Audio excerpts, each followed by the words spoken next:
morning.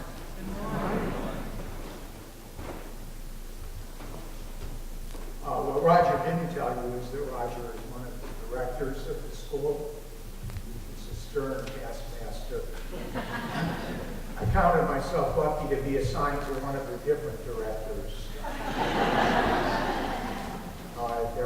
They all do such a wonderful job. Did you ever wish that you could have known or could get to know someone better than you do? I had an infant granddaughter, and when she was born, I don't know any other way to express this except that she just didn't like me. Every time I would hold her, she would start to cry. And if someone didn't rescue her, mom or dad or her grandparent, another grandparent or grandmother, that cry would morph out into a full-out scream. And there we'd be. Well, one day they left us alone. The theory was that she was sleepy and that she would not wake up before mom got home. That was the plan. Well, infants and plans don't always work out. And this one surely didn't, because she woke up. And I know my grandparent rules. Any grandchild who's awake is supposed to be in your arms. Yes, that's the rule, no matter what the parents say. If the child's awake, you're entitled to be holding this grandchild in your arms. So I just instinctively bent down and I picked her up, and she started to cry. And then she started to wail. And no matter what I did, no matter how many cute things I tried to say, no matter how many rocks I gave her, it didn't matter. She wailed and wailed and wailed until mom came home and rescued both of us. Now, luckily, things have gotten better. She and I get along pretty well now, and every time I'm with her, I get to know her more and more deeply than the time before, and I just treasure those times that we have together. For you, it might have been a grandparent. Maybe your grandparent died while you were young, and you wish you would have had a chance to get to know him or her. Maybe it's a friend who moved away when you were young, someone that you wished you could have maintained a relationship with over the years, but it just didn't happen. For some of us, it's people that are in our lives that we know and we meet every day or every week, but no matter how many times we're together, it always seems like the first time, because we never really get to know more about them. Today, we continue our discussion of the miracles of Jesus, the signs of Jesus, as they're relayed to us in John's Gospel. We've seen a lot of wondrous things, haven't we? We've seen the changing of the water into the wine at Cana. We've seen the healing of the lame man at the pool of Bethesda. We've seen the healing of the official son. And last week, we heard about the feeding miracle when 5,000 men, and although it doesn't say men in John's Gospel, they only counted men at that time. Men and who knows how many women and children were fed with just a few loaves of bread and a couple of fishes. These are great things, great and wondrous signs that John has relayed to us. In today's miracle, we see something different. It's not just that the miracle itself is different, but the participants are different. Because in today's miracle, what we see is a miracle that's performed by Jesus just for the disciples. Have you ever thought about that? I'm sure you've read this before. No one else is present except Jesus and his disciples. So read with me, will you? When evening came, his disciples went down to the lake. When they got into the boat, he set out across the lake for Capernaum. By now it was dark. Jesus did not yet join. Strong wind was blowing, and the waters were rough. When they had rowed about 3 or 4 miles, they saw Jesus approaching the boat, walking on the water, and they were frightened. But he said to them, "It is I, don't be afraid." And they were willing to take him into the boat, and immediately the boat reached the shore where they were headed.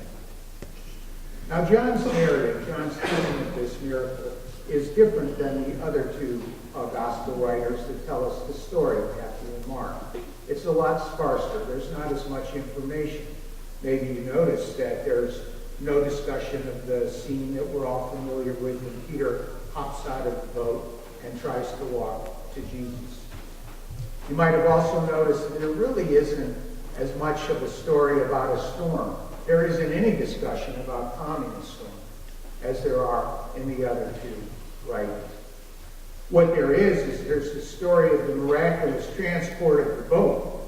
This story tells us, the way John tells it to us, that when Jesus got into the boat, immediately the boat arrived at its destination, which I'm told or read was about 3 or 4 miles away.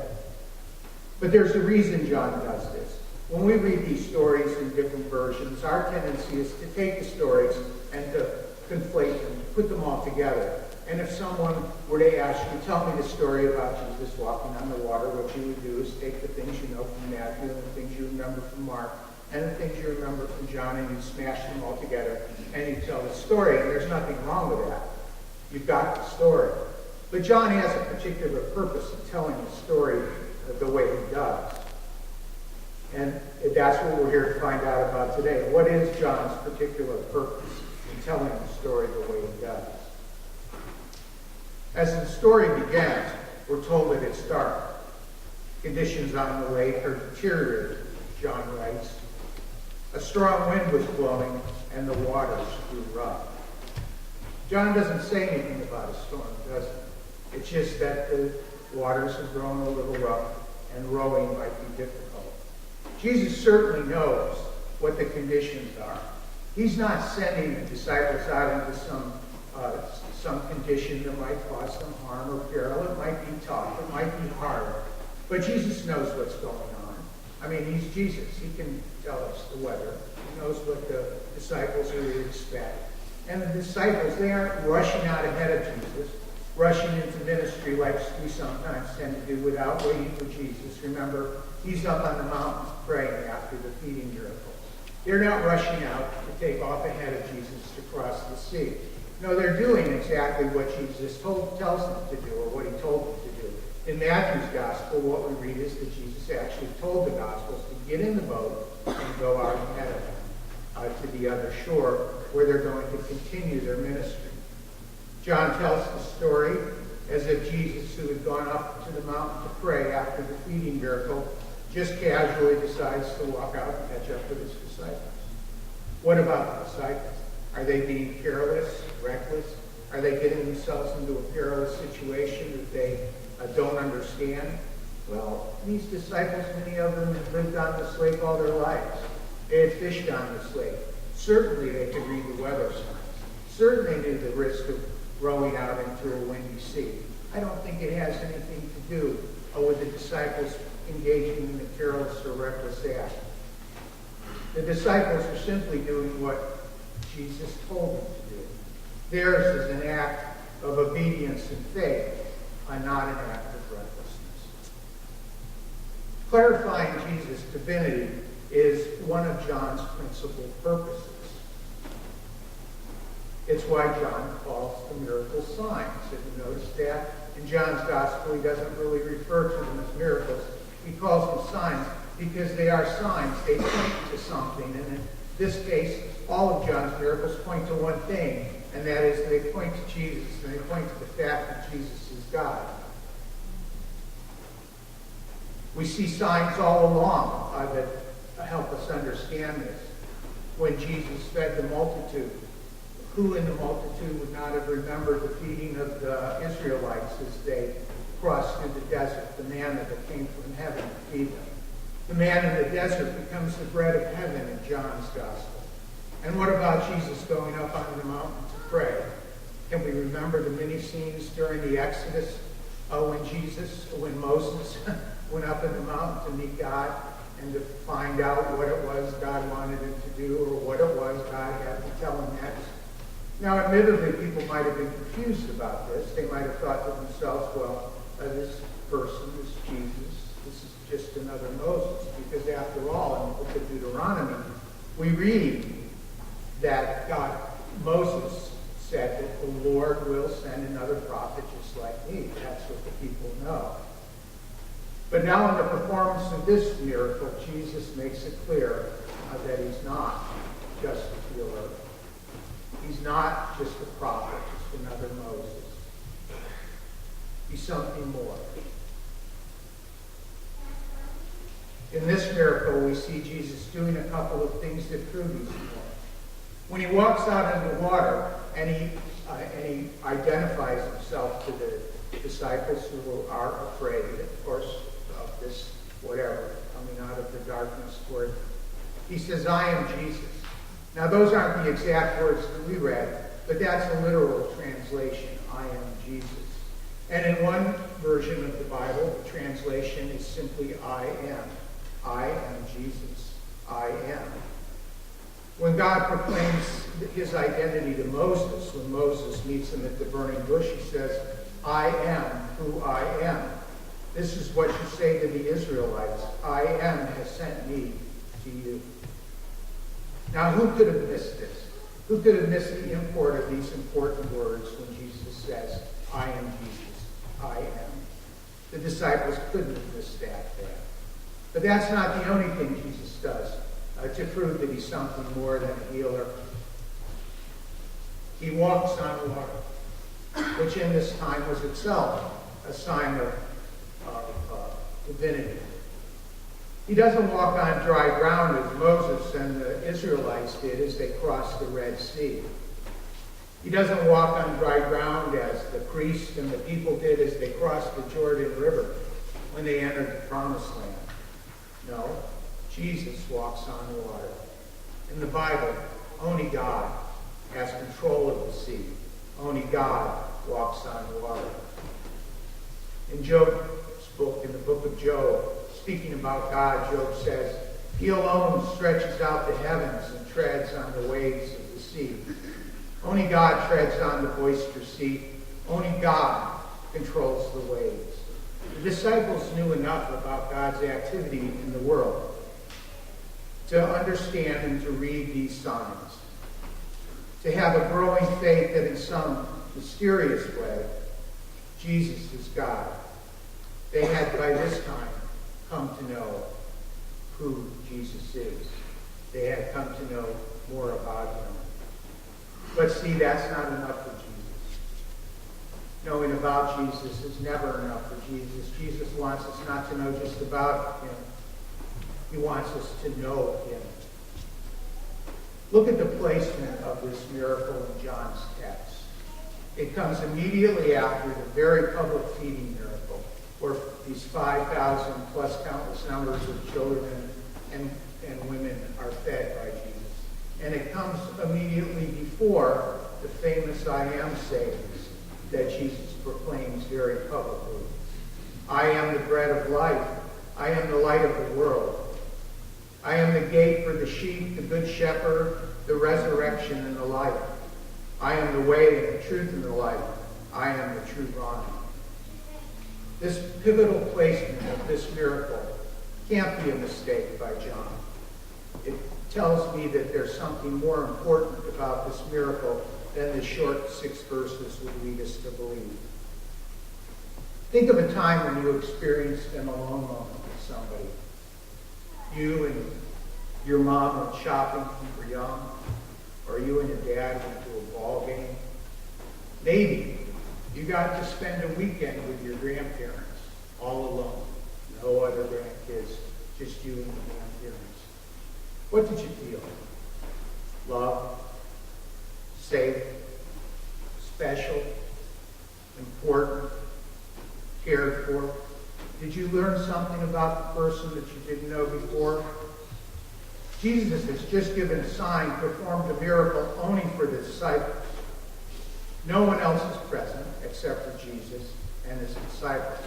They have learned about Jesus, things that others don't yet know. The disciples have received a gift from Jesus, something special, a divine moment worth remembering.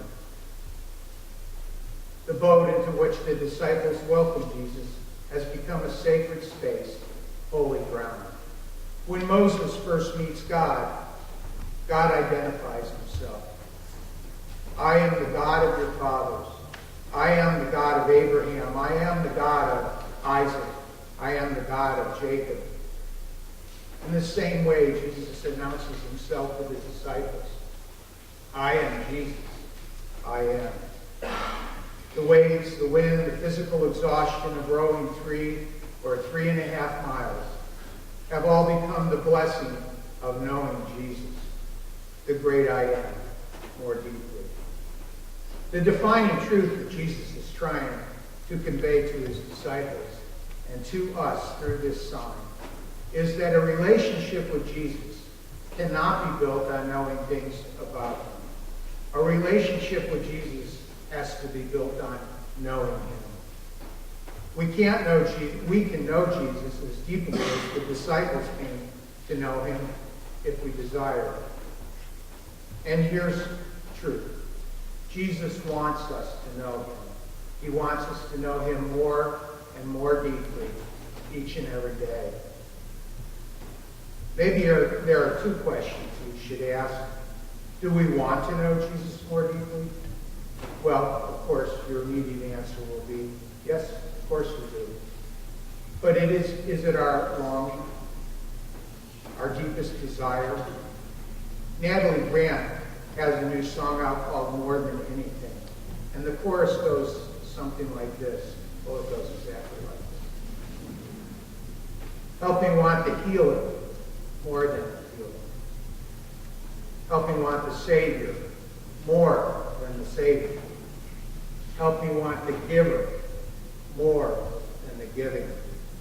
Help me want you, Jesus, more than anything. The second question we might ask to ourselves is, how can I find ways to know not just more about Jesus, but to know him more and more deeply, more and more intimately every day? Sean did such a great job of explaining to the children the difference between knowing about him and knowing him. And he was actually my example in my text of how the difference applies. When Sean was coming here, Sean sent us a resume. And from the resume, we could learn things about Sean, the things he wanted us to know. Told us about his work history. He told us about his passion for mission and his many mission trips. Told us about the ministries that he had started during his career in Christian service. We knew about him, but it's not until he came that we really got to know him. Begin to understand his humor. We watch how he acts with people of all ages. Have you watched him? Children, adults, youth, doesn't matter. Sean's got a passion for them. We come to know more and more about Sean by being in his presence. And we come to know more and more about Jesus in the very same way. The answer to knowing Jesus, not just about him, is just as clear as the answer to knowing Sean more deeply. We all know that we experience Jesus. We come into his presence. We come to know him more and more deeply through prayer, scripture, transformational worship, and by being in Christian community. But do we really want a deeper relationship with Jesus, or do we just like the idea of it? It may seem overwhelming, or it does to me at least, this idea of knowing Jesus. Knowing Jesus more deeply may lead us to make major adjustments in our lives, to join him in what he is doing for the world. Knowing Jesus more deeply always leads to a crisis of belief that requires us to step out in faith and take action. When Jesus gets into the boat's now his. The disciples don't really control it anymore. He shows them that by the way he immediately transports the boat to the place it's intended to be. Do we want Jesus in our life that way? Do we want to turn the boat over to him? Do we want him to have control of everything about our lives? Do we want to know Jesus that deeply? Think after we worship today. What's one thing? Just one simple thing you can do this week to begin to know Jesus more and more deeply. Maybe it's something you can do, or maybe it's something you can do without. I could do without my electronics for a while. My phone, which is constantly somewhere right here. As I get older, it gets closer and closer. Somewhere right there. Television. If I really wanted to know Jesus more deeply, that's the kind of thing that maybe I could do without. In my opening story, I told you about my granddaughter, and things turned out wonderfully. They couldn't have been better. But there's another story I have that didn't turn out as well, or it didn't turn out well at all. When my dad would have been late June 1950, my dad was stationed in Japan. He was part of the post-World War II occupation force in Japan. And in late June of 1950, my dad and 400 other soldiers were sent to Korea to stand in the way of 5,000 advancing North Koreans, 400 versus 5,000. They were sent there to stand in the way of the advancing Koreans while the American forces could get together and go over and help the South Koreans out as the North Koreans invaded their country. On that day, my dad's group did face this force of 5,000 and lost about 40% of the men that were there before they retreated to safety. My dad was over in Korea for 18 months. And when he came back, my mom said he was never the same. He was walled off, emotionally distant. No matter how hard I tried, I never really got to know my dad. But you know, things don't have to. Today we probably call it post-traumatic stress disorder, but in those times we really didn't have those kinds of diagnoses. But the good news is that Jesus is never emotionally distant or walled off. He walked out of the darkness, out of a grace-filled tempest, and got into the boat with his disciples. If we keep our eyes above the waves, we'll get to know Jesus as deeply as the disciples. We'll see Jesus as clearly as the disciples saw him that night on the lake, and he will draw us to him, into a deeper and deeper relationship with him, if that's what we want, if that's what we desire and long for. Pray with me. Lord, we do say it. We say we want to know you more deeply. We say we want to be your disciples. We say we want you in control of our lives. But do we do it every day? We know that if we invite you into our lives, you're not going to be satisfied with just the part that we're willing to give up. You're going to be only satisfied with all of it if we turn it over to you. We pray today that you'll put on our hearts the one thing that we can do this week, or the one thing we can do without, to come to know you more deeply, to come to know